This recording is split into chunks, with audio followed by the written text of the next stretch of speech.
نحمده ونستعينه ونستغفره ونعوذ بالله من شرور أنفسنا ومن سيئات أعمالنا من يهده الله فلا مضل له ومن يضلل فلا هادي له وأشهد أن لا إله إلا الله وحده لا شريك له وأشهد أن محمدا عبده ورسوله يا أيها الناس اتقوا ربكم الذي خلقكم من نفس واحدة وخلق منها زوجها وبث منهما رجالا كثيرا ونساء واتقوا الله الذي تساءلون به والأرحام إن الله كان عليكم رقيبا يا أيها الذين آمنوا اتقوا الله حق تقاته ولا تموتن إلا وأنتم مسلمون يا أيها الذين آمنوا اتقوا الله وقولوا قولا سديدا يصلح لكم أعمالكم ويغفر لكم ذنوبكم ومن يطع الله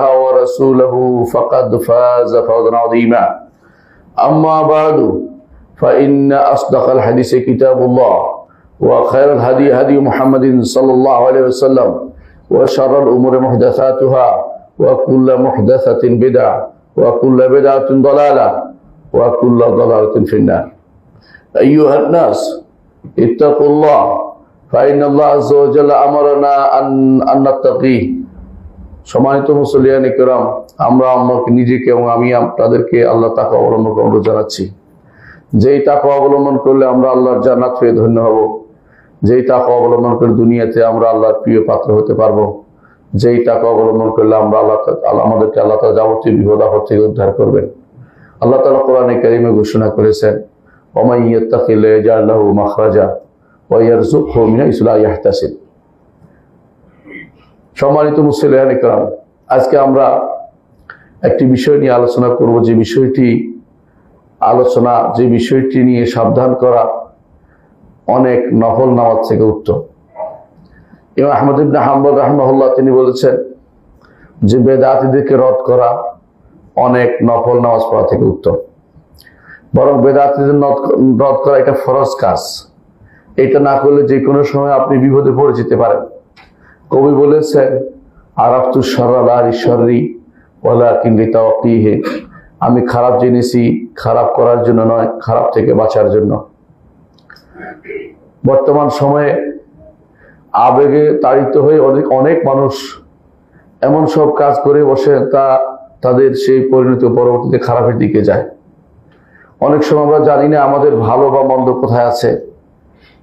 কোরআন এবং সুন্নাতে আমাদেরকে এই অবস্থায় ওলামায়ে দ্বীনের কাছে যেতে বলা হয়েছে, অথচ আমরা নিজেরা অনেক কিছু সিদ্ধান্ত নিয়ে বসে আছি, নিজেরাই অনেক কিছু সিদ্ধান্ত নিয়ে বসে থাকি।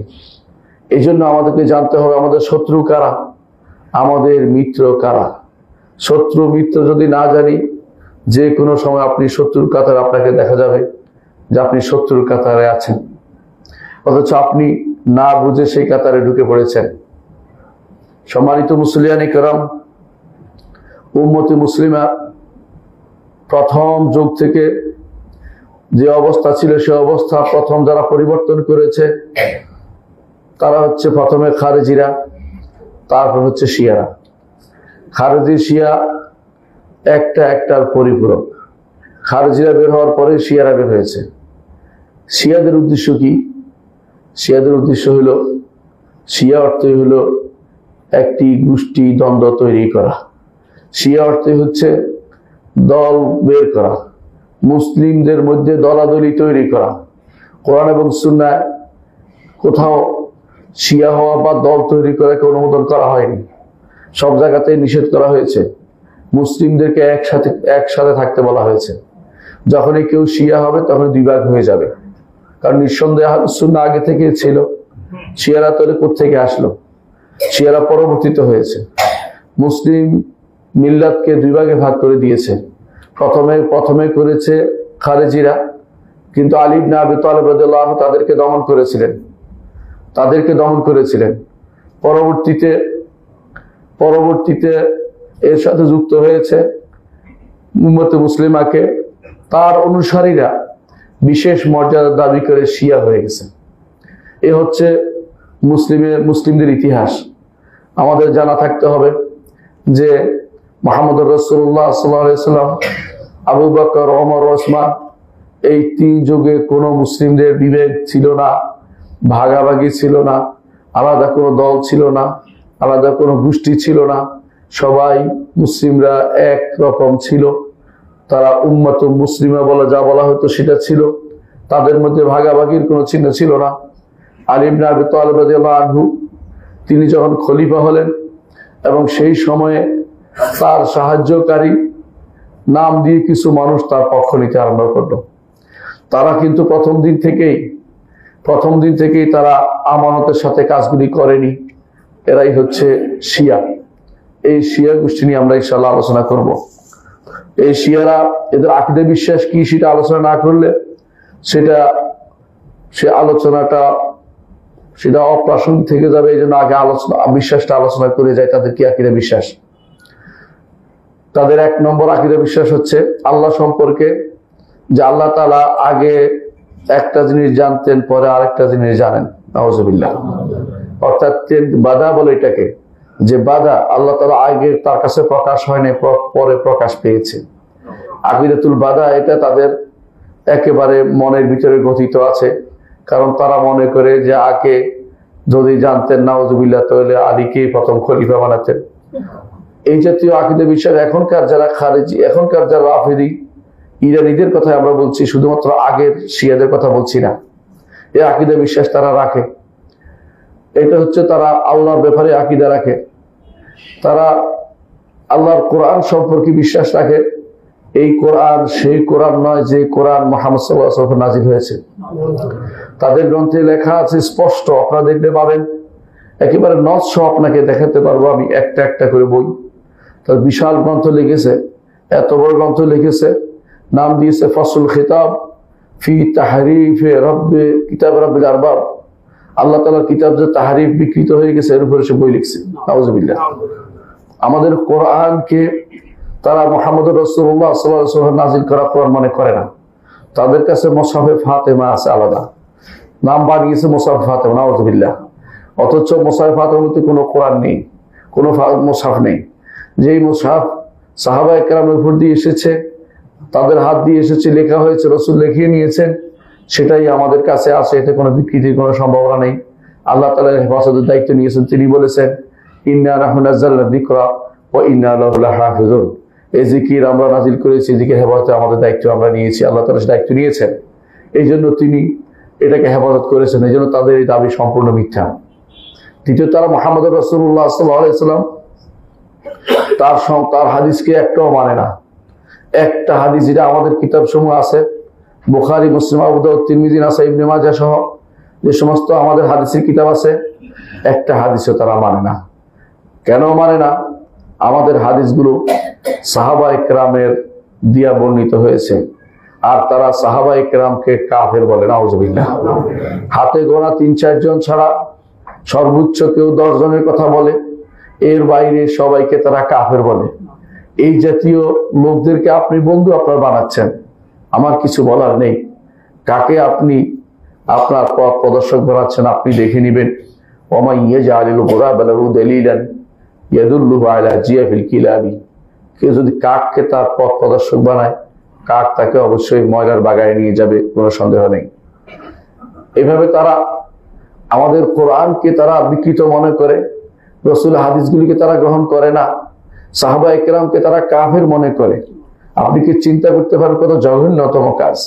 সাহাবায়ে কেরামের জন্য বর্ণিত হাদিস তারা নেয় না, কিন্তু মূলত তারা কোরআনকেও গ্রহণ করে না। এই কারণে যে কোরআন ওসমান ইবনে আফফান রাদিয়াল্লাহু আনহু লিখেছেন, তাদের নিকট তিনি তো ঈমানদারই নন। নাউজুবিল্লাহ। এই জাতীয় লোকগুলোকে যদি আপনি আপনার বন্ধু বানান এবং তাদের পক্ষে কথা বলেন, তাহলে আমাদের কিছু বলার থাকে না। আপনাকে জানতে হবে কার কথা আপনি বলছেন, কাদের পক্ষে আপনি ওকালতি করছেন। সম্মানিত মুসলিয়ানে কেরাম, তাছাড়া তারা আরো বিশ্বাস করে যে তাদের ইমামরা সব গায়েব জানে এবং তাদের ইমামরা যা ইচ্ছে তা করতে পারে। আমি যা বলছি প্রত্যেকটি কথা ওদের একটার কথা থেকে বলছি, বানিয়ে কোনো কথা বলছি না। তাদের কিতাবের নাম আছে কুলাইনির কাফি। কাফি একটা কিতাবের নাম, সবচেয়ে আমাদের বুখারীর মতো তাদের কাছে সম্মানিত এটা, আল কাফি লিল কুলাইনি। কুলাইনি তার কাফিতে বলছেন বাব আল আইম্মাতু ইয়ালামুনাল গায়ব, অধ্যায় ইমামরা গায়েব জানে। এরপর অধ্যায় ইমামরা আগামী দিন কি হবে তা জানে। অধ্যায় ইমামরা সন্তান দিতে পারে। অধ্যায় ইমামরা এটা জানে। ইমামদের কথাই সবকিছু তাদের কাছে। মানে ইমাম বলতে তারা বুঝাচ্ছে কাদেরকে? ইমাম বলতে তারা বুঝাচ্ছে 12 ইমামকে। তদিও 12 নাম নাই, 11 জন ইমাম আছে তাদের। এই 11 জনকে তারা তাদের ইমাম মনে করে। এই 11 জন শুরু হয়েছে আলী ইবনে আবি তালিব রাদিয়াল্লাহু আনহু থেকে। এরা কেউ কিন্তু শাসক ছিলেন না, একমাত্র আলী ইবনে আবি তালিব এবং হাসান ইবনে আলী, এই দুজনেই শুধু শাসক ছিলেন। তারা ইমামত নামে আলাদা একটা পোস্ট তৈরি করেছে, যেটা খেলাফতের বাইরে আরেকটা জিনিস তারা তৈরি করেছে। এই জিনিসটা তারা তৈরি করেছে 12 সংখ্যা ঠিক রাখার জন্য। কারণ মুহাম্মদ রাসূলুল্লাহ সাল্লাল্লাহু আলাইহি ওয়াসাল্লাম বলেছেন, আমার উম্মতের মধ্যে যতক্ষণ 12 জন খলিফা হবে ততক্ষণ এই উম্মত শক্তিশালী হবে। তখন তারা দেখেছে যে 12 জন যদি নিতে হয় তখন এই খলিফা তো শুধুমাত্র আহলুস সুন্নাত ওয়াল জামাতের মধ্যে সীমাবদ্ধ হয়ে যায়। তখন তারা নিজেদের মধ্যে 12 একটা আলাদা সংখ্যা তৈরি করেছে। এই জন্য তারা বলা হয় 12 ইমামি ফেরকা। বর্তমানে যারা ইরানের ক্ষমতাসীন তারা 12 ইমামি ফেরকা, তাদেরকে বলা হয় রাফিদি এবং 12 ইমামি। এরা এই নীতি অনুসরণ করে চলে। তাদের নিকট আমাদের আহলুস সুন্নাত ওয়াল জামাতের খলিফাগণ কেউ খলিফা নন, শুধুমাত্র আলী ব্যতীত এবং হাসান ব্যতীত, আর অন্যদেরকে তারা খলিফা মানতে রাজি নন। এই হচ্ছে শিয়াদের কিছু কাহিনী যেটা তারা করে থাকে। শিয়াদের আরেকটি আকীদা হচ্ছে যে তারা উম্মাহাতুল মুমিনিন, আমাদের মায়েদের সম্পর্কে সবচেয়ে নিকৃষ্টতম বাক্য বলে, যেগুলো আমরা মুখে উচ্চারণ করতে পারবো না। যাকে আল্লাহ তাআলা আসমানের উপর থেকে আয়াত নাজিল করে আমাদের মা আয়েশা রাদিয়াল্লাহু আনহাকে পবিত্র ঘোষণা করেছেন, সে আয়েশা রাদিয়াল্লাহু আনহা সম্পর্কে তারা সবচেয়ে ঘৃণিত বক্তব্য দেয়। এরা হচ্ছে আপনার মাকে যদি আপনার গালি দেয় আর আপনি যদি তাদেরকে কোলে তুলে নেন, আপনাকে আমরা কিভাবে বুঝাবো যে আপনি কত বড় খেয়ানতের মধ্যে আছেন। এ হচ্ছে শিয়াদের কিছু কর্মকাণ্ড, যারা সব সময় এই আকীদা পোষণ করে আসছে। এর মধ্যে তার কোনো পরিবর্তন আসেনি। শিয়াদের বিশ্বাস হচ্ছে, আরেকটি বিশ্বাস হচ্ছে আবার তাদের ইমামরা ফিরে আসবে, রাজা বলে এটাকে। তা রাজা বিশ্বাসী, রাজা মানে ইমামরা আবার ফিরে আসে, আবার যুদ্ধ করে আবার আহলুস সুন্নাহকে কচুকাটা করবে। তারা আহলুস সুন্নাহ বলে না, তারা বলে নাসিবি হলেও তারা মনে করে যে আহলুস সুন্নাহ আমরা যারা আছি আমরা নবীদের দুশমন, নবী বংশের দুশমন, এটা মনে করে নাউযুবিল্লাহ। এই জন্য তারা আমাদেরকে নাসিবি বলে এবং আমাদেরকে আবার কচুকাটা করার জন্য তাদের ইমামরা আবার ফিরে আসবে। এবং শুধু ফিরে আসা নয়, তারা মনে করে এই কাবার সাথে মেরে আবার আবু বকর ওমরকে কবর থেকে উঠিয়ে লটকে রাখতে হবে, এই বিশ্বাস তারা করে। এবং তারা এই জন্য মনে করে তাদের সর্বশেষ ইমাম নামক যার পিছনে তারা ঘুরছে আসলে কেউ নেই। তারা মনে করে তাদের ইমাম 11তম ইমামের সন্তান হয়েছিল, সেই সন্তান গর্তে ঢুকে পড়েছে, সিরদাবে সামুরার এক পাহাড়ের ভিতরে ঢুকে পড়েছে, সেখান থেকে এখন আর বের হয় না।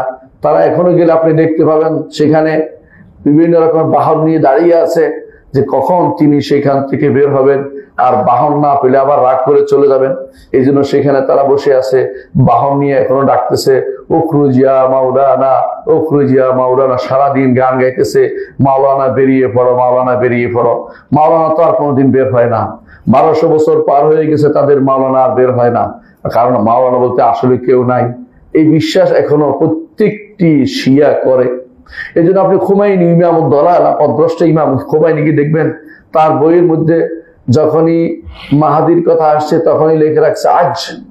এরপর আজ অর্থাৎ আজ্জালাল্লাহু খুরুজা, আল্লাহ তার বের হওয়া তাড়াতাড়ি করুক, আল্লাহ তার বের হওয়া ত্বরান্বিত করুক, এটা তার বইয়ের মধ্যে লেখা থাকে। আপনি তার বইটিটা পাবেন। এখন যদি কেউ বলে যে আমাদের অনেক ভাই ধোঁকাগ্রস্ত হয়ে আছে, তারা বলে যে এই সমস্ত আকীদা তো আগে ছিল, এখন এই লোকেরা করে না, তো লোকেরা এটা বিশ্বাস করে প্রচার করে দিই, এখন থেকে আমরা প্রচার করি না। এটা ডাহা মিথ্যা কথা, কখনো সেটা নয়।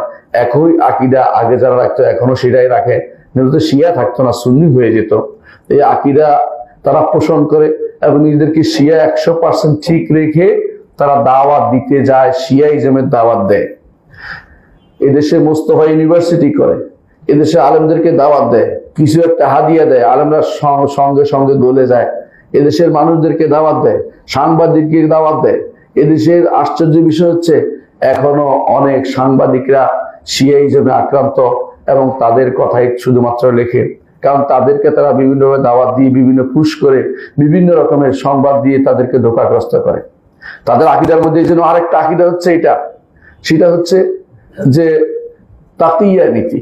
তাকিয়া অর্থ হচ্ছে যে আহলুস সুন্নাত ওয়াল জামাত যদি একবার ধোঁকা দিতে পারে, একবার যদি ধোঁকা দিতে পারে, তাহলে সে আলী রাদিয়াল্লাহু আনহুর সাথে মুসাফা করার সওয়াব পাবে। দ্বিতীয়বার যদি ধোঁকা দিতে পারে, তাহলে সে মুহাম্মদুর রাসূলুল্লাহ সাল্লাল্লাহু আলাইহি ওয়াসাল্লামের মুসাফার সওয়াব পাবে। এইভাবে তারা মনে করে আহলুস সুন্নাতকে ধোঁকা দিলে সওয়াব পাওয়া যায়। তো যত মিথ্যা কথা বলে ততই তারা সওয়াব পায়। মিথ্যা কথার মানে মিথ্যুক হওয়ার জন্য, মিথ্যা কথা বলার জন্য সওয়াবের আশা করলে সেখানে মিথ্যা কথা তো বলতেই থাকবে সারাদিন। আপনাকে যত রকমই বলবে শিয়া এবং সুন্নির মধ্যে আমাদের মধ্যে পার্থক্য নেই, এইটা বলে তো ধোঁকাই দিচ্ছে আপনাকে, এটা তো সওয়াবের কাজ মনে করতেছে। আপনি এটাকে ধোঁকা হিসেবে না নিয়ে আপনি মনে করছেন সত্য বলেছে, তাহলে আপনাকে ধোঁকাবাজকে যে ব্যক্তি সত্যায়ন করে তাকে তার সম্পর্কে কিছু বলার আমার নেই। যুগে যুগে দেখবেন শিয়ারা কিভাবে মানুষকে ধোঁকা দিয়েছে, কিভাবে তার মানুষদের ধোঁকা দিয়েছে, এটা বলতে যাই আপনি আশ্চর্য হবেন। শুধু এটাই বলছি এখন যে শিয়ারা তাকিয়া নীতি অবলম্বন করার কারণে প্রত্যেকটি কথা যত আহলুস সুন্নাতকে বলে সেখানে তারা শুধু ধোঁকার চিন্তাই করে, কিভাবে তাকে ধোঁকা দেয়া যায়, কিভাবে সে ধোঁকা দিয়ে তাকে ঈমানটা হরণ করা যায়, এই চিন্তায় তারা বসে থাকে। যুগে যুগে তারা বিভিন্ন জায়গাতে ধোঁকা দিয়েছে। আমরা কয়েকটা দৃষ্টান্ত শুধু দেব।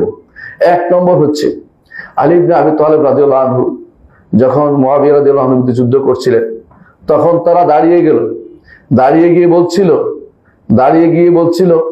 যে যেহেতু তিনি কোরআনকে চাচ্ছে যে কোরআন দিয়ে বিচার করবে, সুতরাং আমরা আর যুদ্ধ করব না। তারা যুদ্ধ না করার সিদ্ধান্ত নিল।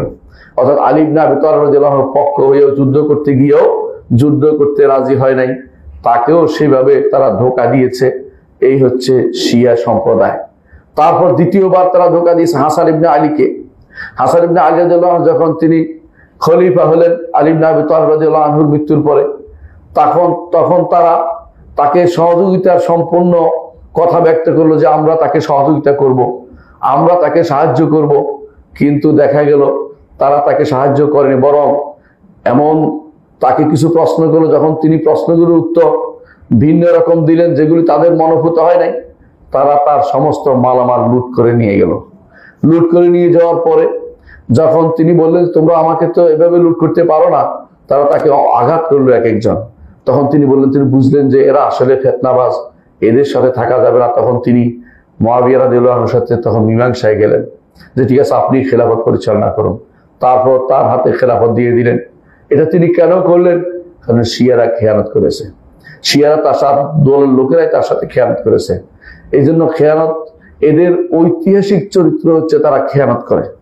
দ্বিতীয় খেয়ানত তারা করেছে হুসাইন ইবনে আলী রাদিয়াল্লাহু আনহু, ইমাম হুসাইন রাদিয়াল্লাহু আনহু। এই মাসে ওনারা জানেন যে এই মাসে তিনি মারা গেছেন।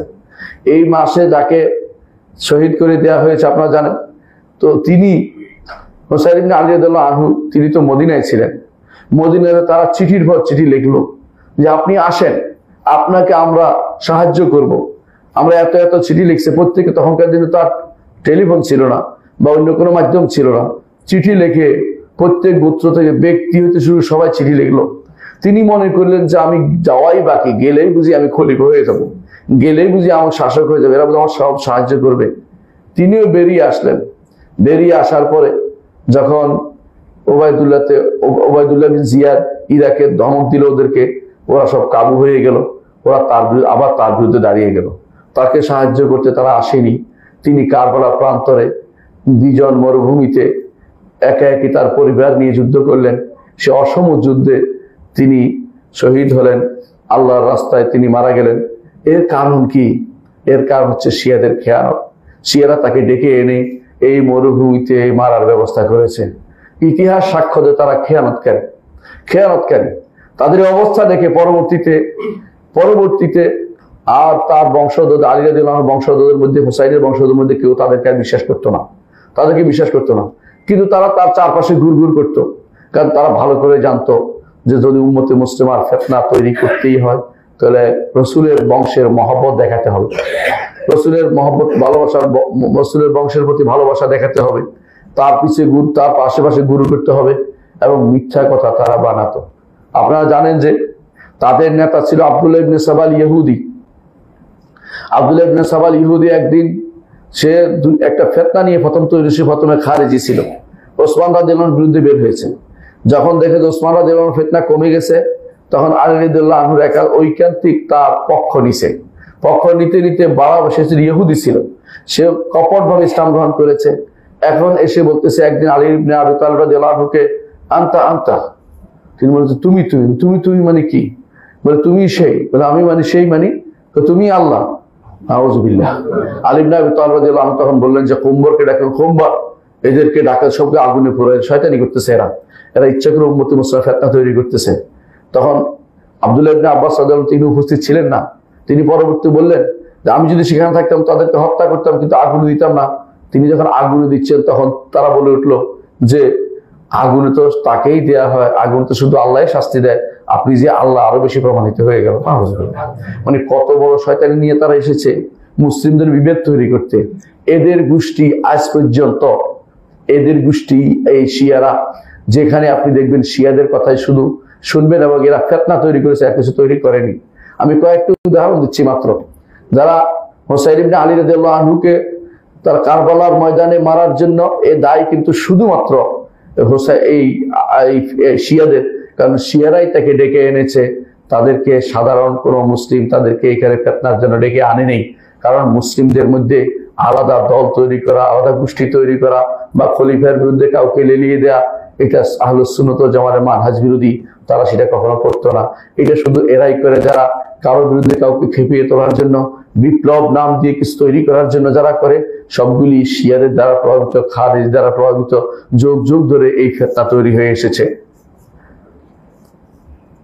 আপনারা ভালো করে জানেন যে এরা সবচেয়ে বেশি কাজ করেছে খেয়ানতের, খেয়ানত করেছে।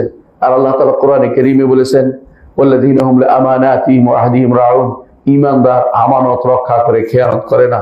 আল্লাহ তাআলা আরো বলেছেন ইন্নাল্লাহা লা ইউহিব্বুল খায়িনিন, নিশ্চয় আল্লাহ তাআলা খেয়ানতকারীদের পছন্দ করেন না।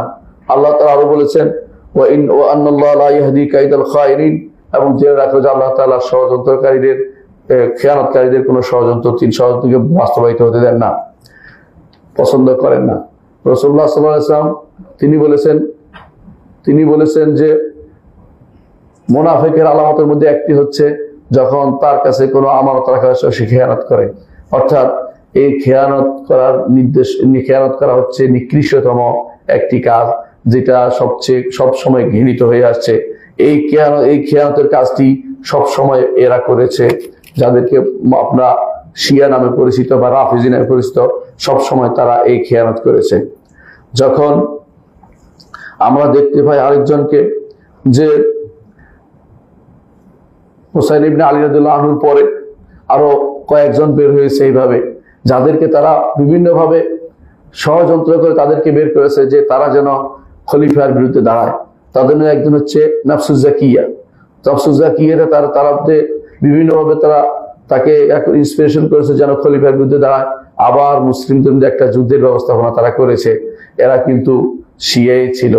আরো যে সমস্ত জায়গায় তারা এই সমস্ত কর্মকাণ্ড করেছে, তার মধ্যে একটি হচ্ছে যে হারুন রশিদের সময়, বাদশাহ হারুন রশিদের সময়, খলিফা হারুন রশিদের সময়, সেই সময় তাদের খলিফা যখন তাদের আলী ইবনে ইয়াকতিন নামক এক অপদার্থ শিয়াকে যখন তিনি জেলে পুরিয়েছেন, সে কি করছে, সমস্ত যারা সেদিন কয়েদি ছিল সুন্নি কয়েদিদেরকে মারার জন্য উপর থেকে ছাদ ধসে দিয়েছেন, যারা সবাই সেখানে মারা পড়ে।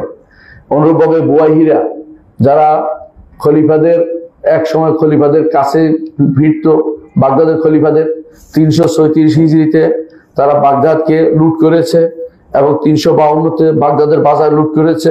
353-কে তিনি 15,000 আহলুস সুন্নাহকে হত্যা করেছে। 354 হিজরিতে তারা আহলুস সুন্নাহকে মুহররম মাসে হত্যা করেছে। 10ই মুহররম আরো এরকম শত শত হাজার হাজার আহলে সুন্নাহকে হত্যা করেছে। এ হচ্ছে সবই হচ্ছে বুয়াইহিদের কারবার। বুয়াইহিদের ইতিহাস আপনারা জানেন যে তারা সবই ছিল শিয়া এবং তারা শুধু আহলে সুন্নতকে দেখে দেখে তারা হত্যা করত। অনুরূপভাবে ওবাইদিকারা মিশরের খেলাফত বলে যাদেরকে বলা হয়, এরা আসলে ফাতেমি বংশের না।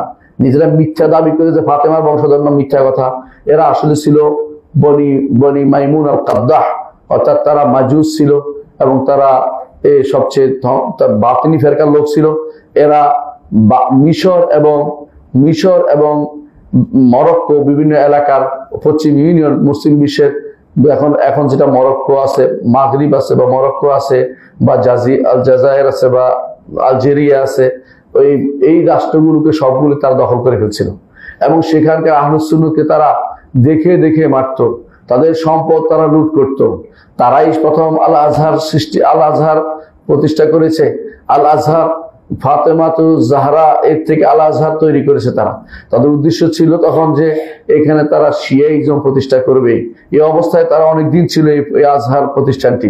পরবর্তীতে সুলতান সালাউদ্দিন আইয়ুবী যখন আসছে তখন সেটার অবস্থা তিনি পরিবর্তন করে, সিলেবাস পরিবর্তন করে সেটাকে এই শিয়াদের থেকে আহলে সুন্নাতের পক্ষে নিয়ে আসেন। তারপরে মাঝে মধ্যে তারা সেখানে চড়াও হয়, এখনো মাঝে মধ্যে সেখানে শিয়াদের দৌরাত্ম্য দেখা যায়। এদের মধ্যে একজন ছিল হাকিম আমরিল্লাহ, অর্থাৎ যারা এই ফাতেমি শাসকদের মধ্যে এই লোকের অবস্থা এত ভয়ানক ছিল যে এই লোক সকালবেলা নির্দেশ দিত আহলে সুন্নাতকে কচু কাটা করার জন্য নির্দেশ দিত। যেখানে সেখানে বাজারে যেখানে সেখানে ইয়া আলী নাম ঘোষণা করার জন্য নির্দেশনা দিত। যে ব্যক্তি সেটা বলতো না তাকে ধরে নিয়ে যেত, তাকে শাস্তি দিত। এরকম কঠিন কাজ তারা করত। আহলে সুন্নাত ওয়াল জামাতের বিরুদ্ধে তারা কথা বলতো, আবু বকর ওমরের বিরুদ্ধে তারা কথা বলতো এবং সেগুলিকে বিরুদ্ধে তারা বিভিন্ন রকমের ষড়যন্ত্র করত। তাদের সময় তাদের একজনের কথা না বললে হচ্ছে মুইজ আল ফাতিমি। ফাতিমি রাজবংশের নাম ছিল, রাজা ছিল মুইজউদ্দিন, তাকে বলা হতো।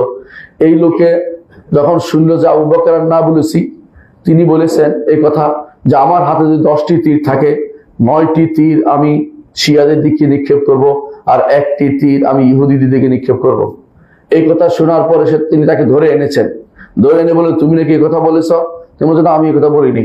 তো খুশি হয়ে গেছে লোক যে তাহলে বলে না মিথ্যা কথা বলা হয়েছে। তো তুমি কি বলেছো?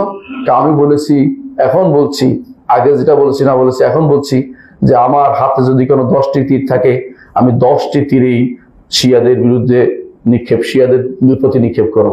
এই কথা বলার পরে তুমি বোঝে কে তাকে হত্যা করবে।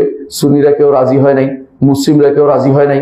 ইহুদি একজন দাঁড়িয়ে বলছে আমি করব, এই কারণে আমাকে আপনি মুক্তি দিবেন। হ্যাঁ তোমাকে মুক্তি দেওয়া হবে।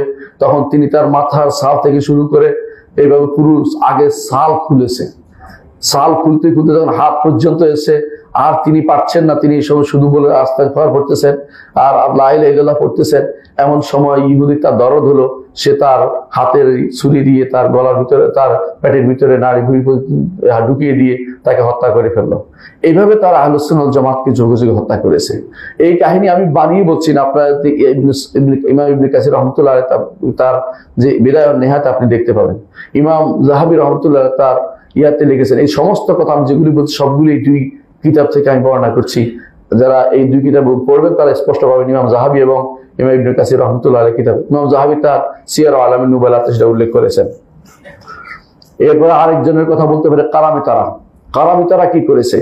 কারামিতাদের মধ্যে 2 জন ছিল বিখ্যাত, আবু তাহের আল জুনাবি এবং আবু সাইদ আল জুনাবি।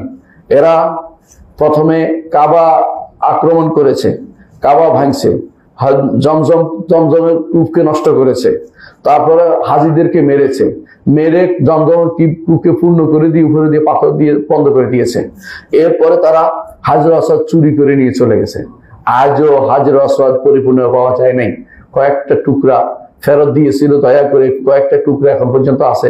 আপনারা যদি দেখতে পান গোল, এটার ভিতরে দেখবেন টুকরা কয়েকটা, বাকিগুলি নাই। হাজর আসওয়াদ চুরি করে নিয়ে গেছে, আজও তারা ফেরত দেয় নাই। এরাই হচ্ছে কারামিতা শিয়া। এরা এখনো আছে, এরা এখনো সৌদি আরবের এক জায়গায় আছে দূর এলাকায়, সেখানে তারা বসবাস করে। সে কাতিফ বলে, সেখানে কাতিফ, সে এলাকা পুরোটাই শিয়াদের এবং শিয়াদের এই এলাকাতে তারা তাদের মতো করে চলে। আহলুস সুন্নাত ওয়াল জামাতের সাথে তাদের কোনো কর্মকাণ্ড করে না, বরং তারা সেখানে তাদের মতো করে প্রতিষ্ঠান তৈরি করে পড়ায়, সেখানে রাতের অন্ধকারে পড়ায়, বিভিন্নভাবে পড়ায়, তারা আহলুস সুন্নাত জামাতের কোনো প্রতিষ্ঠানে পড়ে না। এই হচ্ছে তাদের খেয়ানতের কিছু নমুনা, যা অনেক আগে হয়েছিল। এরপরে আপনারা জানেন পরবর্তীতে অনেক আলোচনা, আমি লম্বা করছি, শুধু আলোচনা করে যাচ্ছি, কিছু খেয়ানতের উদাহরণ দিচ্ছি। ইবনুল ওয়াজির আল-আলকামি, ইবনে আল-আলকামি বলা হয় ওকে, বাগদাদের খলিফা মুস্তাসিম বিল্লাহ, তিনি মনে করলেন যে হালাকু খান এগিয়ে আসছে, আর ইবনে আল-আলকামি খুব বুদ্ধিমান, এই বুদ্ধিমান এর কোনো একটা দায়িত্ব দেওয়া যেতে পারে। তিনি তাকে প্রধানমন্ত্রী দায়িত্ব দিলেন, প্রধানমন্ত্রী বানালেন। এই লোক কি করলো, হালাকু খানের কাছে বাগদাদ বিক্রি করে দিল, কারণ বাগদাদের মানুষ তো আহলুস সুন্নাহ, এই জন্য সে বিক্রি করে দিল। এমনকি সে খলিফাতুল মুসলিমিনকে পর্যন্ত বিক্রি করে দিল। সে সেখানে নিয়ে গেল, খলিফাতুল মুসলিম বলে, আপনি তো সরাসরি গেলে অসুবিধা হবে, সরাসরি গেলে আপনাকে পথে মেরে ফেলবে, আপনি বস্তার ভিতরে ঢুকুন, আপনাকে বস্তার ভিতর দিয়ে আমি টেনে নিয়ে যাব, মুখ খোলা রাখবো, ওখানে গেলে আমি হঠাৎ করে খোলাকুর সামনে আপনাকে দাঁড় করা দেবো। এইভাবে সে তাকে বস্তার ভিতরে ঢুকিয়ে তার কাছে নিয়ে যায়। সেখানে গিয়ে তাকে যখন খোলা হলো, তিনি বললে আবার বস্তায় প্রবেশ করাও, তিনি হোলাকু তখন তাকে পা দিয়ে পিষে মেরে ফেলছে। খলিফাতুল মুসলিমিনকে এভাবে ধ্বংস করেছে। সেদিন তাকে ধ্বংস করার পরে হোলাকু বাগদাদ সম্পূর্ণরূপে তার বাহিনীর জন্য, হালাকু খান তার বাহিনীর জন্য উন্মুক্ত করে দিল। সেই দিন ইমাম ইবনে কাসির রহমতুল্লাহ আলাইহি বলেন, সেই দিন 1,00,000 বা 18,000, 1,18,000 লোক মেরে ফেলেছে, 1,18,000 লোককে মেরেছে। তারপর অন্য বর্ণনায় আসছে না 2 লাখ লোককে মেরেছিল ওই দিন। এমনকি বাগদাদের যে সমস্ত জ্ঞান গরিমার লাইব্রেরি ছিল সেগুলি ধ্বংস করেছে, সেগুলিকে নদীতে ফেলে দিয়েছে। নদীর পানির সেদিন রং পরিবর্তন হয়ে গেছে, কারণ আপনারা জানেন তখনকার লেখা হতো কলমের কালি দিয়ে, এই জন্য যখনই নদীতে সে বইগুলি ফেলে দেওয়া হয়েছে তখন নদীর পানি সম্পূর্ণ পরিবর্তন হয়ে গেছে। বহুদিন পর্যন্ত যখন তারা শুনতে পেল যে বাগদাদের নিচে কিছু মানুষ মারা বাকি রয়ে গেছে, হোলাকু খান তখন বাঁধ ভেঙে দিল নদীর। সেই বাঁধ ভেঙে দেওয়ার কারণে সমস্ত পানি এসে সেই ভিতরে সবকিছু সব যে যার ভিতরে লুকিয়েছিল মাটির নিচে, তাদেরকে সবগুলিকে হত্যা করে ফেললো। এর অর্থ হলো বাগদাদকে পরিপূর্ণ তছনছ করে দিয়েছে।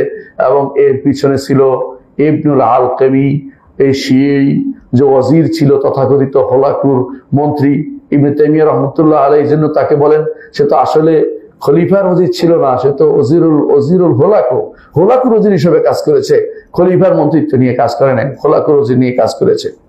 অনুরূপভাবে এটা তো শুধু বাগদাদে হয়েছে। যখন এরপরে তারা হোলাকু যখন সে শামে সিরিয়াতে ঢুকতে চেষ্টা করলো, সেখানেও তার জন্য আরেক চমক অপেক্ষা করছে। শিয়ারা তখন তার জন্য তারা তাদের নগরের দরজা খুলে দিল, আর সেখানেও সে শত শত হাজার হাজার লোককে সে হত্যা করলো। এভাবে হলফ যখন ছিল আলেপ্পো, সেখানে যখন ঢুকলো সেখানেও তারা হত্যার কর্মকাণ্ড পরিচালনা করেছে। এরপরে তারা চেষ্টা করেছে এদের থেকে বাঁচার জন্য। যখন সালাউদ্দিন আইয়ুবী রহমতুল্লাহ আলাইহি এই ফাতিমিদেরকে তাড়িয়ে যখন মিশরকে তার কবজা করেন, এবং তার হাতে আল্লাহ তাআলা এই ইমামের হাতে, এই মহান ব্যক্তির হাতে আল্লাহ তাআলা এই বাইতুল মাকদেস বিজয় দিলেন, এবং মুসলিমরা আবার বাইতুল মাকদেস, সুন্নিরা আহলুস সুন্নাহ ওয়াল জামাত যখন বাইতুল মাকদেসকে আবার তাদের হাতে পেল, এই সময়ে সালাউদ্দিন আইয়ুবীকে তারা হত্যা করার ষড়যন্ত্র নিল এবং বিভিন্নভাবে তার বিরুদ্ধে কাজ করলো, এবং তাকে বিভিন্নভাবে তাকে পেরেশানিতে নিযুক্ত করলো। এরপর দেখা যায় যে তারা বিভিন্ন সময়ে মুসলিম বিশ্বের জন্য শুধু বিপদ আর বিপদে ডেকে এনেছে। আমরা কয়েকটা উদাহরণ শুধুমাত্র দিলাম, আরো কয়েকটা উদাহরণ আপনাদেরকে উল্লেখ করতে চাই। আপনারা জানেন যে এই মুসলিম বিশ্বে বর্তমানে এখনো 2টা শ্রেণী কাজ করছে, একটা হচ্ছে শিয়া, একটা হচ্ছে আহলুস সুন্নাহ। মুসলিমদের 2টা শ্রেণী বিভক্ত হয়েই আছে অলরেডি। এখনকার সময়ে কিছু খেয়ানতের কথা উল্লেখ করতে চাই। এখনকার সময় খেয়ানতের কথা উল্লেখ করতে চাই। এখনকার সময়, বর্তমান সময়ে খেয়ানতের উদাহরণ দেখুন। ইরাক একটি সুন্নি রাষ্ট্র ছিল, অথচ ইরাককে দখল করে শিয়া রাষ্ট্র বানিয়ে দেওয়া হলো। এখন শিয়া রাষ্ট্র ইরাক একটা রাষ্ট্র দখল করে ফেলছে, আর আপনার গায়ে কোনো সামান্যতম আছর লাগে না। আপনি খুব মজায় আছেন যে এখন ইরাককে শিয়া রাষ্ট্র বানিয়ে দিয়েছে। কি হয়েছে আপনাকে কিভাবে আমি বুঝাবো? আপনি যে আকীদা বুঝতেন, তাহলে আপনি বুঝতেন যে আপনাকে তারা শেষ করে দিয়েছে। শুধু তাই নয়, একে বলা বাগদাদে যারা ঢুকেছে ইরান থেকে, ইরানে যে গার্ড ছিল, রেভলিউশন গার্ড, তারা ঢুকেছে, ঢুকার পর সেখানে সুন্নিদেরকে শুধু দেখে দেখে হত্যা করেছে, সুন্নিদেরকে দেখে হত্যা করেছে। যাদের নাম আবু বকর, ওমর, ওসমান আছে তাদের কাউকে জীবিত রাখেনি, এবং যাদের পরিবারের মধ্যে কেউ যদি থাকে তো পরিবারকে পর্যন্ত তারা মেরে ফেলেছে। সন্তান সন্ততিকে নির্বাসন তাদের যে অবস্থা নিয়ে শিয়া বানানোর চেষ্টা করেছে। আজও তারা এই কাজে লিপ্ত রয়েছে। এরাই হচ্ছে শিয়া। বাগদাদকে তারা, ইরাককে তারা দখল করে নিয়েছে। তারপর তারা যখন এই যে নুসাইরি শিয়া, এর নাম হচ্ছে হাফেজ আল আসাদ আর তার ছেলে বাশার আল আসাদ, এই শিয়া এরা ছিল একদম কট্টর শিয়া। শেখ হুসেইন ইবনে তাইমিয়া রাহমাতুল্লাহ আলাইহি এদেরকে তার সময়ে কাফের ঘোষণা করে গেছেন, 8ম শতাব্দী তাদের কাফের বলে গেছেন। এরা ইউরোপিয়ানদের সাথে মিশে 10% লোক পুরো সিরিয়া শাসন করেছে, প্রায় 50 বছরের মতো সে এবং তার বাবা মিলে এই 50 বছর শাসন করে আছে। 50-এর বেশি সময় শাসন করেছে, মাত্র 10% লোক ছিল, বেশি কিছু না। তারা কিভাবে করেছে? শিয়াইজম হওয়ার কারণে ইরান তাদেরকে সব সময় সাহায্য করেছে। তাদের সাথে মতভেদ যতই থাকুক, একটা ব্যাপার তারা একমত যে শিয়া হলে তার সাহায্য করতে হবে, এই জন্য তারা সাহায্য করেছে। এই কাসেম সোলাইমানি নামক নাফাক এই লোক যখন ঢুকেছে ইরাকে, এই সিরিয়াতে, সেই লোক সিরিয়ার এমন কোন এলাকা রাখেনি যে এলাকায় সুন্নিরা থাকে, সেখানকে কোন বাকি রাখেনি, সব ধ্বংস করে দিয়েছে একেবারে পুরোপুরি। একেবারে এলাকার পর এলাকা ধ্বংস করে দিয়েছে, মেরে একদম শেষ করে দিয়েছে, কিছুই রাখেনি। মানে সে জানে যে এই এলাকায় সুন্নিরা বসবাস করে। হালাব ধ্বংস করেছে, এভাবে বিভিন্ন জায়গা ধ্বংস করে দিয়ে তারা সম্পূর্ণ শেষ করে দিয়েছে। আর তার মৃত্যুর পরে আমাদের দেশে কিছু মানুষ তার জন্য কান্নাকাটি করতে আমরা দেখেছি, অথচ সে সুন্নিদেরকে শেষ করে দিয়েছে। বর্তমানে খেয়ানতের আরেকটি রূপ হচ্ছে যে তারা ইয়েমেনকে শেষ করে দিয়েছে। ইয়েমেনের শান্তির দেশ ছিল, ইয়েমেনে কোনো সমস্যা ছিল না। তারা জারুদিয়া ফেরকাকে পুশিং করে তারা 12 ইমামিয়া ফেরকা বানাইছে। জারুদিয়া ছিল জায়দিয়ার একটা অংশ, জায়দিয়া ছিল কিছুটা কাছাকাছি আহলে সুন্নাত ওয়াল জামাতের, যদিও আকীদাগত কথা অনেক দূরে। কাছাকাছি মানে তারা কোনো অনেকটা মারামারি করতো না, হানাহানি করতো না, এরকম অবস্থায় ছিল। কিন্তু তারা তাদেরকে দীক্ষিত করেছে, দীক্ষিত করে নিয়েছে, রাফিদি শিয়াতে বানিয়ে নিয়েছে, নিয়ে তখন শাসকের বিরুদ্ধে তাদেরকে লাগিয়ে দিয়েছে। আর ইয়েমেনকে পুরাটাকে যুদ্ধের জায়গা বানিয়ে ফেলেছে।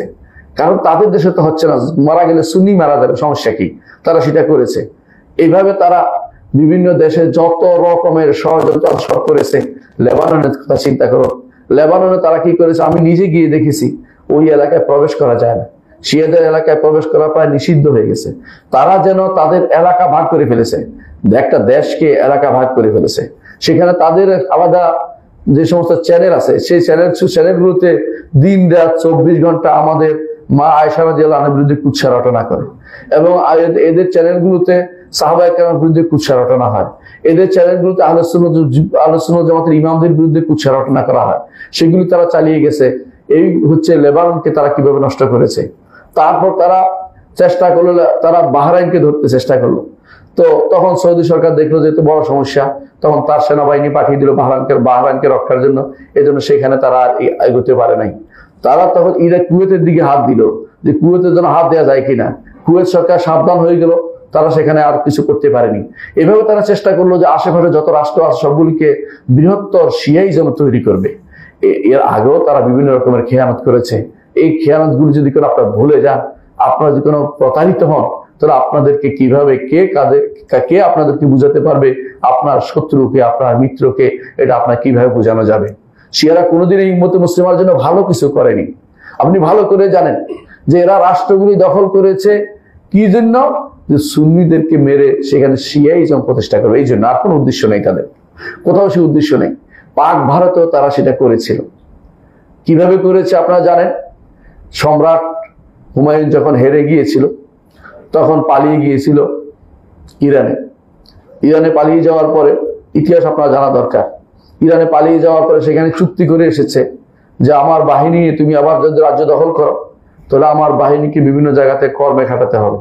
এই জন্য সে যখন ঢুকেছে, আবার হুমায়ুন, তার ছেলে বা আকবর আসলো, তারপরে সবাই যখন ক্ষমতায় আসলো, তারা কি করলো? শিয়াইজমের কাজ প্রতিষ্ঠা করলো সব জায়গাতে শিয়াদেরকে দায়িত্ব দিল। আমাদের বাংলাদেশেও তারা শিয়াদেরকে দায়িত্ব দিয়েছে। বাংলাদেশের প্রথম যারা এসেছিল মীর জুমলা বলেন, শায়েস্তা খান বলেন বা মুর্শিদ কুলি খান বলেন, এগুলি সবগুলি শিয়া ছিল। এবং তাদের দ্বারা এই পুরা জনগোষ্ঠী, সুন্নি জনগোষ্ঠী তাদের দ্বারা শাসিত হতো। চিন্তা করে দেখেছেন, একটা বিশাল জনগোষ্ঠীতে শিয়া শাসন করেছে। এবং সেটা নয়, শুধু বাগদাদে, দিল্লিতে ক্ষমতাসীন ছিলেন আকবরের তার সন্তান ছিল জাহাঙ্গীর। জাহাঙ্গীর ক্ষমতায় এসে বিয়ে করেছে নূরজাহানকে। নূরজাহান শিয়া ছিল। নূরজাহানের ভাতুসপুত্রী, যার জন্য তাজমহল তৈরি করেছে, শিয়া ছিল। এর শাহজাহানের ছেলেদের মধ্যে 3 জন শিয়া ছিল, দারা শিকু, মুরাদ এবং সুজা, যেটা বাংলা শাসন করেছে সুজা, শিয়া ছিল। এরা বাংলা শাসন করেছে। একমাত্র আওরঙ্গজেব তিনি সুন্নি ছিলেন, এই জন্য পরবর্তীতে সেখানে আর তার প্রচার প্রসার পায়নি। বাংলার জমিনে যাদের নিয়ে আপনাদের অনেক কথা, এই যে আলীবর্দী খান শিয়া ছিল এবং তার বংশের লোকগুলি শিয়াই ছিল। এরাই শুধুমাত্র এই ষড়যন্ত্র করেছে, সুন্নি মুসলিমদেরকে বিপদে ফেলেছে। এরপরে দেখে আপনাদের দেশে যারা পশ্চিম পাকিস্তান থেকে এসে শাসন করেছে, এগুলি সব শিয়া ছিল। টিক্কা খান শিয়া, এবং তার আগে যে ছিল তারাও শিয়া ছিল। এগুলি, এই যে মোহাম্মদ আলী জিন্নাহ, বড় মারাত্মক রকমের শিয়া ছিল। এ শিয়া ছিল, এবং তার বোন ফাতেমা জিন্নাহও শিয়া ছিল, যেটা জন্য আপনার ভোট দেওয়ার জন্য কান্নাকাটি করেছেন। অনেকে তার পক্ষ নিয়েছে দুর্ভাগ্যবশত। জুলফিকার আলী ভুট্টো শিয়া ছিল। এগুলি সব শিয়া, এবং কি এরা এদেশের মানুষের প্রতি সামান্যতম দরদ অনুভব করতো না। রাতের অন্ধকারে এদেশের মানুষকে যে ব্যক্তি মেরেছে, সেই ব্যক্তিও শিয়া ছিল। অর্থাৎ ইয়াহিয়া খান যে শিয়া ছিল। এরা এই জন্য মুসলিমদের প্রতি কোনো দরদ কোনো অনুভব করে না, সুন্নিদের প্রতি। এরা তাদের এই সাইতারা, যেটাকে বলে যে তাদের প্রভাব বিস্তার, তাদের মুসলিমদের জায়গা দখল, এরা তাদের সবসময় ষড়যন্ত্র অন্তর্ভুক্ত ছিল। আপনাদের শত্রুকে চিনতে হবে। আজও তারা চাচ্ছে, তারা কোনোদিনই সুন্নিদের বিরুদ্ধে কোনোদিন তারা কোন কাফেরদের বিরুদ্ধে যুদ্ধ করবে না। আচ্ছা, তারা কেন শিয়া, তারা কেন ক্ষতি করেছে আপনি কি জানেন? যে কারণে তারা মুসলিমদের সাথে বন্ধুত্ব থাকতে পারে না। মূল কারণটা কি? মূল কারণটা হচ্ছে, 1 নম্বর হচ্ছে তারা মনে করে যে কারণে তারা সবসময় শিয়াইজম প্রতিষ্ঠা করার চেষ্টা করেছে, এর মূল কারণ হচ্ছে এটা, তারা মনে করে যে কেউ 12 ইমাম উপরে ইমান আনবে না, সে ব্যক্তি কাফের। এটা তাদের বইতে আছে। যেমন বাহরানি তার কিতাবে লিখতেছে, বাহরানি কিতাব হচ্ছে আল হাদায়াতুন নাদিরা। আমি সেখান থেকে শুধু একটা কোট করতেছি, একটা শব্দ। সবগুলি কোট করে দিতে হলে আমার সারা কয়েকদিন লাগবে, শুধু একটুকু বললাম। সে বলতেছে, ওয়ালাইতা শাহাদি ওয়া আইয়ু ফারকিন বাইনা মান কাফারা বিল্লাহি ওয়া রাসূলিহি ওয়া বাইনা মান কাফারা বিল আইম্মাতি আলাইহিস সালাম মা সুবুতে কাউনিল ইমাতি মিন উসুলুদ্দিন। তারা বলতেছে 12 ইমামের কথা শোনা, 12 ইমামকে মেনে নেয়া, এটা দ্বীনের মূলনীতি। অর্থাৎ আমরা যেমন বলি না আরকানুল ঈমান 6টা, যে আল্লাহর উপর, ফেরেশতার উপর, তাদের নিকট একটা বড় হচ্ছে, এটা হচ্ছে 12 ইমামকে মেনে নেওয়া হচ্ছে ঈমানের রকন। সুতরাং তাদের নিকট যে কেউ 12 ইমামকে ইমাম হিসেবে মানবে না, তাহলে সে ব্যক্তি কাফের। আর তাদের নিকট ইহুদি নাসারার চেয়েও আমরা নিকৃষ্ট, এবং তাদের নিকট আমাদেরকে ধোঁকা দিলে তাদের সওয়াব হয়। সেই জায়গায় আপনি তাদেরকে বন্ধু বলে ডেকে আনছেন, বন্ধু বলে কোলে তুলে নিচ্ছেন, তার পক্ষ নিয়ে কথা বলছেন, আপনার কি একটু সামান্য বিবেক কাজ করে না? দ্বিতীয়ত, তারা মনে করে যে আমরা নবী পরিবারের শত্রু। নাউজুবিল্লাহ, আমরা তো কোনোদিন নবী পরিবারের শত্রু না। নবী পরিবারকে আমরা ভালোবাসি, তবে ভালোবাসার আতিশয্যে বাড়াবাড়ি আমরা করি না। আমরা এটাই মনে করি, নবী পরিবার যদি কাউকে দেখি তারা ভালো, নবীর কারণে আমরা তাকে ভালোবাসবো। রাসূল এটাই বলেছেন, তার পরিবারকে দেখাশোনা করতে তিনি বলেছেন, তার পরিবারের বিরুদ্ধে কোনো ষড়যন্ত্র করতে নিষেধ করেছে, আমরা সেটা করি না। নবী পরিবার ফলে এখনো আমাদের অন্তর বিগলিত হয়। নবী পরিবারে কেউ যদি আলেম দেখি তাকে আমরা ভালোবাসি। নবী পরিবারের মধ্যে কিন্তু যারা 12 ইমামের অনুসরণ করে, এদের মধ্যে যখন ইয়ার পরে জাফর সাদেকের পরে আর কোনো আলেম আসে নাই। অর্থাৎ যারা 12 ইমাম অনুসরণ করে, প্রথম 3-4 জনের পরে, 5 জনের পরে আর কেউ আলেম আসে নাই। প্রত্যেকেই সাধারণ মানুষ ছিল, তাদেরকে আলেম ছিল না, তাদের উল্লেখযোগ্য কোনো কাজও ছিল না। জাফর সাদেকের পরে যারা আসছে তারা কোনো আলেম ছিলেন না। তারপরেও তাদের নবীর পরিবার হওয়ার কারণে তাদেরকে আমরা মন থেকে ভালোবাসি। নবী আলেম না থাকলেও মানুষ একটা ভালোবাসা পায় ইমানের কারণে, সেটা আমরা অবশ্যই করি। নবী পরিবার হওয়ার কারণে আরেকটা ভালোবাসা তাদের প্রতি থাকে। কিন্তু শরিয়া বিরোধী হলে তাদেরকে তো ভালোবাসা যাবে না। শরিয়া বিরোধী কেউ যদি কোনো নবী পরিবার হয়েও যদি অন্যায় করে অন্যায়কারী হিসেবে ধর্তব্য হবে। মুহাম্মদ রাসূলুল্লাহ সাল্লাল্লাহু আলাইহি ওয়াসাল্লাম এই জন্য বলেছেন, যদি ফাতেমা বিনতে মুহাম্মদ চুরি করতো আমি তার হাত কেটে দিতাম। এদের অর্থ হচ্ছে যে অন্যায়কারীকে প্রশ্রয় দেওয়া শরীয়ত অনুমোদিত না। নবী পরিবার বলেই ছাড় পেয়ে যাবে তা নয়। রাসূলুল্লাহ সাল্লাল্লাহু আলাইহি ওয়াসাল্লাম বলেছেন, মান বাত্তা বি আমালুহু লাম ইউসরা বিহি নাসাবুহু, যার আমল তাকে দূরে সরিয়ে দিবে, নসব তাকে কাছে টেনে নিবে না, নসব কাছে আনবে না, নসব তাকে কারণ বংশের কারণে সে পার পেতে পারবে না। অন্যায়কারী অন্যায়ের শাস্তি তাকে পেতেই হবে। নবী পরিবারের লোকেরা নাম দিয়ে অনেকেই দাবি করছে, অনেকে কিন্তু মিথ্যা দাবি করছে। অনেকের রাসূলুল্লাহ সাল্লাল্লাহু পরিবারের সাথে সম্পৃক্ততা নেই, জোর করে বর্তমানে ইরানিরা অনেকে সেরকম দাবি করে বসে তার রবিশ পরিবারের সাথে সম্পৃক্ত। আসলে তাদের সাথে নবী পরিবারের সম্পর্ক নাই। 3 নম্বর যে কারণে তারা আহলুস সুন্নাতের যেমন শত্রুতা করে, খেয়ানত করে, সেটা কারণ হচ্ছে তারা মনে করে আহলুস সুন্নাতের সম্পদ, আহলুস সুন্নাতের সম্পদ এবং রক্ত, আহলুস সুন্নাতের সম্পদ এবং রক্ত এগুলি হালাল, অর্থাৎ এগুলি যা ইচ্ছা তা করা যাবে। নাউজুবিল্লাহ। তাদের এই বিশ্বাস তাদের গ্রন্থে লেখা আছে, এবং একটা দুইটা না অনেকগুলো, আপনি পৃষ্ঠার পৃষ্ঠা তাদের গ্রন্থে লেখা পাবেন। এই জন্য তাদের গ্রন্থ তারা কাউকে দেয় না, লুকিয়ে রাখে। বর্তমান সময় এটা বেরিয়ে গেছে আলহামদুলিল্লাহ, ইন্টারনেটের কারণে অনেকের কাছে স্পষ্ট নস্য আছে। আপনাকে যদি আপনি আরবি পড়তে পারেন আপনি স্পষ্ট পাবেন, যদি এইটুকু চার্জ দেন খুঁজে পাবেন যে খেয়ানত শিয়া, আবরাল উসুর, আবরাত তারিখ, আপনি দেখতে পাবেন যে তাদের এই সমস্ত গ্রন্থ স্পষ্ট উল্লেখ আছে। এবং তারা মনে করে আহলুস সুন্নাতকে মারা কোনো গুনার কাজ নয়। তারা মনে করে আহলুস সুন্নাত হচ্ছে নাফাক, নাউজুবিল্লাহ। এই জন্য তারা কখনো আহলুস সুন্নাতকে তো তারা কোনোভাবেই তারা সহ্য করতে পারে না। চতুর্থ যে কারণে তারা আহলুস সুন্নাতের সাথে খেয়ানত করে তা হচ্ছে তারা মনে করে জিহাদ হারাম। যতক্ষণ পর্যন্ত তাদের 12 নম্বর ইমাম গর্ত থেকে বেরিয়ে না আসছে অতক্ষণ পর্যন্ত কোনো জিহাদ নেই।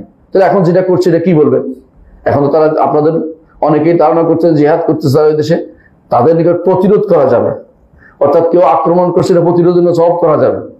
আবার প্রতিরোধ বাধাও তো তারা দেখতে পাচ্ছেন বিভিন্ন যুদ্ধ করে। আপনারা দেখেন না যে বিভিন্ন লোক আসলে সেগুলো জ্যাব বলে, পকেট, নিজেরা যুদ্ধ করবে না, কাউকে অস্ত্র দিবে, তারা যেন হামলা করে, এরপর তারা মারা যাবে, তারা শান্তি থাকবে। অর্থাৎ যুদ্ধ লাগিয়ে রাখা, নিজেরা শান্তি থাকা, এটা হচ্ছে তাদের একটা পলিসি। এই পলিসি তারা যুগ যুগ ধরে অ্যাপ্লাই করেছে। এই অ্যাপ্লাইয়ের মাধ্যমে এই ইমামুদ দালালা, পদভ্রষ্ট ইমাম খোমেনি, সে এই কাজটি করেছে। সে কি করেছে? ইরাকের সাথে যুদ্ধ লাগিয়ে রেখেছে। আবার পরবর্তীতে তার অনুসারীরা তারা ইয়েমেনের সাথে যুদ্ধ লাগিয়ে রেখেছে। তারা সবসময় আহলুস সুন্নাত জামাতের দেশের ভিতরে যুদ্ধ লাগিয়ে রাখবে, নিজেরা যেন শান্তি থাকতে পারে, অস্ত্র বিক্রি করবে, অথবা এইও বলবে, বিভিন্ন রকম কথা বলে আপনাকে ধোঁকা দিবে। আপনি জানেন তারা যখন তেহরানে প্রবেশ করেছে, তেহরানের শাহের আমলে, শাহ ছিল এর আগে, সেও শিয়া ছিল, কিন্তু শিয়া থাকলেও তারা ধর্মীয় উন্মাদনায় যুক্ত ছিল না। শিয়াতে তখন 93টা আহলুস সুন্নাতের মসজিদ ছিল। একটা বড় শহরে 93টা মসজিদ কম কথা না। সেখানে তারা এসে সমস্ত মসজিদগুলি দখল করে ফেললো, একটা মসজিদে রাখলো না, এবং বলে যে আমরা শিয়া সুন্নি কোনো ভাগ নাই। আপনি আশ্চর্য হবেন, তাদের সংসদে সুন্নিদের কোনো প্রতিনিধিত্বকারী নেই। বলে সুন্নি তো আমরা মুসলিম, সুন্নিদের কোনো প্রতিনিধিত্ব নাই, মানে শিয়া হিসেবে সবগুলো। কিন্তু সেখানে ইহুদিদের প্রতিনিধিত্ব আছে, সেখানে 40,000 ইহুদির প্রতিনিধিত্ব লোক আছে। সেখানে এমন কি বাহাই ফেরকাদের লোকদের পর্যন্ত প্রতিনিধিত্ব রাখা হয়েছে, বহরাদের রাখা হয়েছে, কিন্তু সুন্নিদের কোনো প্রতিনিধিত্ব রাখা হয় না। কারণ সুন্নিরা তাদের কাছে সুন্নি বলে কোনো নাম থাকতে পারবে না, সব শিয়া হয়ে যেতে হবে। এই চিন্তা ভাবনা তারা করে। আমাদের হাজী সাহেবরা যখন ইরান থেকে যায়, মাঝে মাঝে তাদেরকে শুনতে চায়, তারা বলতে চায় না, বলে না আমরা শিয়া সুন্নি ভাগ করি না। পরবর্তী ঘুরে এসে দু একজন আমাদেরকে বলে যে আমাকে বিপদে ফেলেন কেন? আমাদের প্রশ্ন করলে আমাদের পাশের লোক থাকে, এরা আমাদেরকে নোট করে, পরবর্তী গেলে আমাদেরকে হত্যা ছাড়া কোনো উপায় থাকে না। আমার বন্ধু আব্দুল গফুর আল বালুচি, তাকে দেখতে এখনো আমার চোখের সামনে ভাসছে। সে পড়েছে মদিনা ইউনিভার্সিটিতে, যাওয়ার পরে বিমানবন্দর নামা মাত্র গুলি করে মেরে ফেলেছে, কোনো প্রশ্ন করা হয়নি। আজও যাদেরকে আপনারা বলেন মোসাদের চর, অমুকের চর, খেয়ানতকারী, এদেরকে ভালো করে খোঁজ নেন, দেখবেন যে আহলে সুন্নাত জামাতের লোকদেরকে মেরে মেরে ভয় দেখায় যে এরা মোসাদের চর। কি জন্য চর হইতে যাবে? হয়তো তাদের মধ্যে কেউ এদের শাসন পছন্দ করে না, এদের শাসন নামক যে শোষণ চলছে, 5% তারা খাচ্ছে, 5%। প্রত্যেকটি মানুষকে তাদের ইমামদের 5% দিতে হবে, প্রত্যেকটি মানুষকে। এই যে চিন্তা ভাবনা, তার আয়ের 5% ওদের জন্য ভাগ করে নিয়ে যেতে হবে। এই খুমুস আমাদের দেশেও 5% অনেকের কাছেও আছে, অনেকে 5% নেয়। এগুলি শিয়াদের থেকে প্রাপ্ত। এখন তারা এইভাবে নিচ্ছে, 5% নেয়, এদের বিরুদ্ধে কেউ কেউ প্রতিবাদ করে, তখনই তারা তাদেরকে বলে মোসাদের চর, এই চর ওই চর, দেশ বিরুদ্ধে খেয়ানতকারী ইত্যাদি বলে তাদেরকে হত্যা করে। আপনি আহলে সুন্নাত ওয়াল জামাতকে আপনি দেখতে পাবেন এদেরকে নিয়ে ইরানের বিভিন্ন জায়গাতে দেখবেন রাস্তার মাঝখানে মারতেছে, তাদেরকে রাস্তার মাঝখানে বিরাট বিরাট মেশিন দিয়ে রাখছে, শুধু ওদেরকে টেনে টেনে শুধু ফেলছে, যুবকদেরকে মেরে ফেলতেছে। এগুলি সবই কিন্তু তাদের খেয়ানতের কাজের, খেয়ানত তারা আগেও করেছে, এখনো করে যাচ্ছে, এবং তারা তাদের কোনো সামান্যতম কোনো থেকে তারা মুক্ত হচ্ছে না। ওরা দেখবেন এই দেশে বা বিভিন্ন দেশে তারা তাদের লোক পাঠায় কি জন্য? এই দাওয়াতের জন্য লোক পাঠায়, তাদের শিয়াই যেমন দাওয়াতের জন্য। ইরানি ভাষা শিক্ষা দিবে, ফার্সি ভাষা শিক্ষা দিবে বলে বিভিন্ন ইউনিভার্সিটিতে তারা কি করে? ডিপার্টমেন্ট খোলে, আর সেখানে ধীরে ধীরে তাদেরকে শিয়া বানায়। বাংলাদেশ থেকে 100-এর অধিক বারবার নিয়ে যাচ্ছে, 100 করে লোক নিয়ে যাচ্ছে ইরানে, এই ছাত্র নিয়ে যাচ্ছে পড়ানোর জন্য। ওই ছাত্ররা দেশে এসে ধীরে ধীরে শিয়া হয়ে যাচ্ছে এবং শিয়াইজম প্রতিষ্ঠা করতেছে। ওখানে থেকে অনেকেই বিভিন্ন রেডিও তেহরানে চাকরি করেছে, অনেকে দেশে আসার পরে শিয়াইজম কাজ করছে, তারাও করছে, এখনো করছে। বাংলাদেশের বইতে ফার্সি ভাষায় তারা কবিতা রচনা করে দিচ্ছে, ফার্সি ইমাম, এমনকি তাদের লোকে মাঝে মধ্যে টক শোতে এসে বলে কোনো উত্তর যদি কোনো সুফিবাদের যদি কোনো দলিল না পাওয়া যায় মুসলিমদের গ্রন্থে, শিয়াদের গ্রন্থে কিন্তু অনেক দলিল আছে। আমি আশ্চর্য হয়েছি, এবং পরে দেখেছি এই লোক তো রেডিও তেহরানে চাকরি করেছে, সেখান থেকে সেটা নিয়ে এসে আমার দেশে সেটা চালু করতে চেয়েছে। এরা কোনোদিনই সঠিক পথে আর ফিরে আসতে, আল্লাহ যদি না সঠিক ফিরে আসতে পারবে না, কারণ তারা প্রভাবিত হয়ে গেছে শিয়াইজম দ্বারা। এই শিয়াইজম তার প্রতিষ্ঠা করার জন্য তারা সবকিছু করে। আপনি যদি কোনো আবু বকর নাম হয় আপনাকে তারা বিষও দিবে না, আপনার যদি ওমর নাম হয় আপনাকে তারা বিষও দিবে না। পুরো ইরান খুঁজে আবু বকর ওমর কিছু পাবেন না, আবু বকর ওমর ওসমান নাই, সব মেরে ফেলেছে। মানে এই নাম রাখা যাবে না, কারণ এটা হচ্ছে তাদের কাছে ঘৃণিত নাম। আপনি আশ্চর্য হবেন, তাদের বাথরুমে টাইলসের মধ্যে আবু বকর ওমর লিখে রাখে, ওসমান লিখে রাখে। আপনি একটা দুইটা ছবি না, আপনি দেখবেন হাজার হাজার ছবি বের করে পাবেন বর্তমানে ইয়ার যুগ, এটা বেরিয়ে গেছে, মানুষ কেউ না কেউ বের করে দিয়েছে, আপনি সেটা দেখতে পাবেন।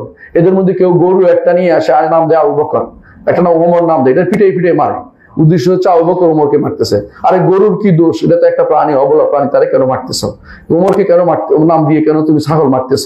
এবার আয়েশা রাদিয়াল্লাহু আনহা নামে একটা কিছু করে তাদেরকে মারা, এবং তাদেরকে এই কথা আপনি এখন দেখবেন ফেসবুকে ভর্তি, যে ছোট বাচ্চাদেরকে শিখাচ্ছে, তারা বিভিন্ন মহারাজান করে, বিভিন্ন রকম অনুষ্ঠান করে, অনুষ্ঠানের মধ্যে বাচ্চাদের শিক্ষা দেয় কিভাবে গালি দিতে হবে, যে আয়েশা ফিন্না নাউজুবিল্লাহ, আয়েশা জাহান্নামে যাবে, অমুক বিষয়ে কথাবার্তা তারা বলতে, এগুলো ছোট বাচ্চাদের শিক্ষা দেয়, এবং এইটাই তাদের কাছে বড় বড় সাকাফা বলে। এটা তাদের হচ্ছে, এটার উপর তারা টিকে আছে। আপনি তাদেরকে বন্ধু বানাচ্ছেন, আপনি মনে করছেন যে তারা ভালো কাজ করেছে। আপনি কি একটু চিন্তা করেন না, তারা আমাদের গাজা কিন্তু ধ্বংস করে দিয়েছে। গাজা ধ্বংসের মূল কারণ কি? আপনি যদি বলেন যে ধীরে ধীরে মরতো, আমরা যুদ্ধ করে মরেছে, এই জাতীয় আবেগের কথা বলবেন না দয়া করে। ধীরে ধীরে সবাই মরে, কেউ কি যুদ্ধ করে অসম যুদ্ধে মরতে চায়? যেখানে এত হাজার হাজার ট্যাঙ্কের বিরুদ্ধে আমি ক্লাসিনকোপ দিয়ে 2 জন মাইরা দৌড়ে দিছি, এরপরে আমার নারী পুরুষ সবাইকে মেরে ফেলেছে। কত হাজার লোক মেরেছে, কত লাখ লোক মেরেছে গাজাতে। আপনি কি জানেন গাজাতে কি আর মানুষ আছে? তা আপনি এই কারণটা সূত্রপাত কে করে দিয়েছে? আপনি কয়েকজন যুবকের হাতে অস্ত্র তুলে দিয়েছেন, অথবা কয়েকজন যুবককে আপনি ইন্সপিরেশন করেছেন, যাতে করে মানাবাড়ি করে অমুককে 10 জনকে মেরে আসো। এরা 12 জন মেরেছে, 1,20,000 মেরে ফেলেছে। 12 জন 1,20,000 সমান হলো? শরীয়তে জানতে হয় কখন যুদ্ধ করতে হয়, কখন যুদ্ধ করতে হয় না, এটাও তো জানা দরকার। যুদ্ধ কখনো ধৈর্য ধারণ করতে হয়, অবস্থা বুঝে, অবস্থা আল্লাহ শক্তিশালী করে তখন যুদ্ধ করতে হয়। আপনি অসম যুদ্ধ তৈরি করে দিয়ে গাজার মানুষদেরকে হত্যার যে কাজটা করেছেন, এটা তো সুন্নি মরেছে, ওরা তো শিয়া মরে নাই। শিয়া হলে তারা যুদ্ধ করতে দিত না, আপনারা ভালো করে জানেন। সুন্নি হওয়ার কারণে এদেরকে যুদ্ধে লাগিয়ে দিছে, আর সবসময় জিহাদের প্রেরণা তাদের মধ্যে তুলে দিয়েছেন। কিন্তু জিহাদ তো সবসময় করতে হয় না, কখনো কখনো জিহাদের জন্য ধৈর্য ধারণ করতে, অপেক্ষা করতে হয়, আল্লাহ পরিবেশ তৈরি করে না দেওয়া পর্যন্ত। কিন্তু যে কাজ তারা করেছে, এই কাজ তো সুন্নিদেরকে ধ্বংস করার পথ তারা রচনা করেছে। এইভাবে তারা সব জায়গাতে সেটা করেছে। আপনি তাদেরকে কোনো বন্ধু হিসেবে পাবেন না, এদেরকে বন্ধু হিসেবে নিতে পারেন না। এরা কারণ আগে থেকে তারা ইহুদিদের চর ছিল, এখনো ইহুদিদের চর হিসেবে কাজ করছে। এরা কোনোদিন জিহাদ আসলে করবে না, কারণ তাদের নিকট, তাদের গ্রন্থ অনুসারে জিহাদ করতে হলে আমির মাসুম লাগবে। অর্থ কি? আমির মাসুম অর্থাৎ নিরপরাধ ইমাম লাগবে। নিরপরাধ ইমাম তো একমাত্র যিনি তাদের মতে গর্তে ঢুকে গেছে, সে তো বের হয় নাই, কিভাবে যুদ্ধ করবে? এই জন্য যুদ্ধ করে না, শুধু প্রতিরোধ করে, আক্রমণ করলে প্রতিরোধ করে, অথবা কাউকে লাগিয়ে দেয়, তোমরা যুদ্ধ করো, আমরা তোমাদের পিছিয়ে আছি। এই হচ্ছে তাদের ষড়যন্ত্র সব। আমরা যদি এই ষড়যন্ত্র না বুঝতে পারি, আমরা বুঝতে পারি না, কারণ রাসূলুল্লাহ সাল্লাল্লাহু আলাইহি ওয়াসাল্লাম একটা কথা বলেছেন। তিনি বলেছেন, আল মুমিনু গিররুন কারীম, ইমানদার হচ্ছে গিররুন, ধোঁকা খায়, কারীম, ভালো মানুষ, দ্রুত ধোঁকা খেয়ে যায়। ওয়াল মুনাফিকু খাব্বুন লাঈম, এবং মুনাফিক হচ্ছে, ফাসিক হচ্ছে খাব্বুন, ধোঁকাবাজ, লাঈম, নিকৃষ্ট। এরা মানুষকে ধোঁকায় দেরি করে, যে কোনো পদে ধোঁকা দেয়। ইমানদার চিন্তা করে আখিরাতে যে আমি একদম মানুষকে কেন ধোঁকা দেবো, কেন আমি ক্ষতিগ্রস্ত করবো। এরা হচ্ছে এই মুনাফিক টাইপের লোক। এরা বেশিরভাগই মুনাফিক, অধিকাংশই তারা কাফের। কারণ যারা, আপনারা জানেন যে মুশরিক হওয়ার জন্য যে সমস্ত আকীদা পোষণ করলে মুশরিক হয়, বর্তমান রাফেজিরা সবগুলি সে আকীদা পোষণ করে, তাহলে তারা কাফের মুশরিক হয়ে গেলে আপনি তাদের বিরুদ্ধে আরেক গোষ্ঠীকে প্রাধান্য দেওয়ার কোনো মানে হয় না। দুটাই, ইহুদি নাসারা যেমন শয়তান, যারা যেন আল্লাহর দুশমন, এই রাফেজিরা আল্লাহর দুশমন, উভয়কে দুশমন হিসেবে গ্রহণ করুন। সুতরাং এই বিষয়টা আমাদের প্রত্যেকের জানা উচিত। আকুলু কাওলি হাযা ওয়া আস্তাগফিরুল্লাহ লি ওয়া লাকুম ওয়া লিসাইরিল মুসলিমিন ফাস্তাগফিরুহু ইন্নাহু হুয়াল গাফুরুর রাহিম।